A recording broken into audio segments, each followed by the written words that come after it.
This is Andy and Andy's Flooring Repair. This is how to get rid of that rest of the extra strap after you strap something down.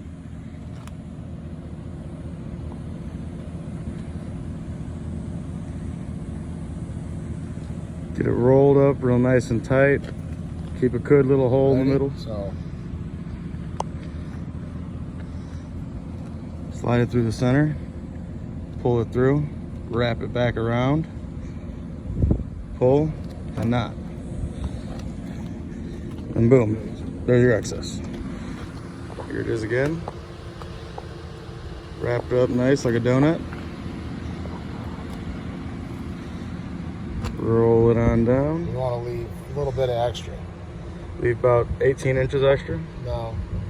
About a foot. Yeah. I don't know. It looks different when you're looking at the camera. Wrap it around, set it, and pull. It'll never comes out. And then to take it out,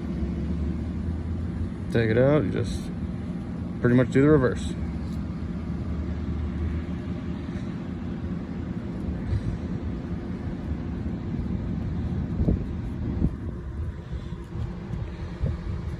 And that's Andy with how to get rid of the excess strap.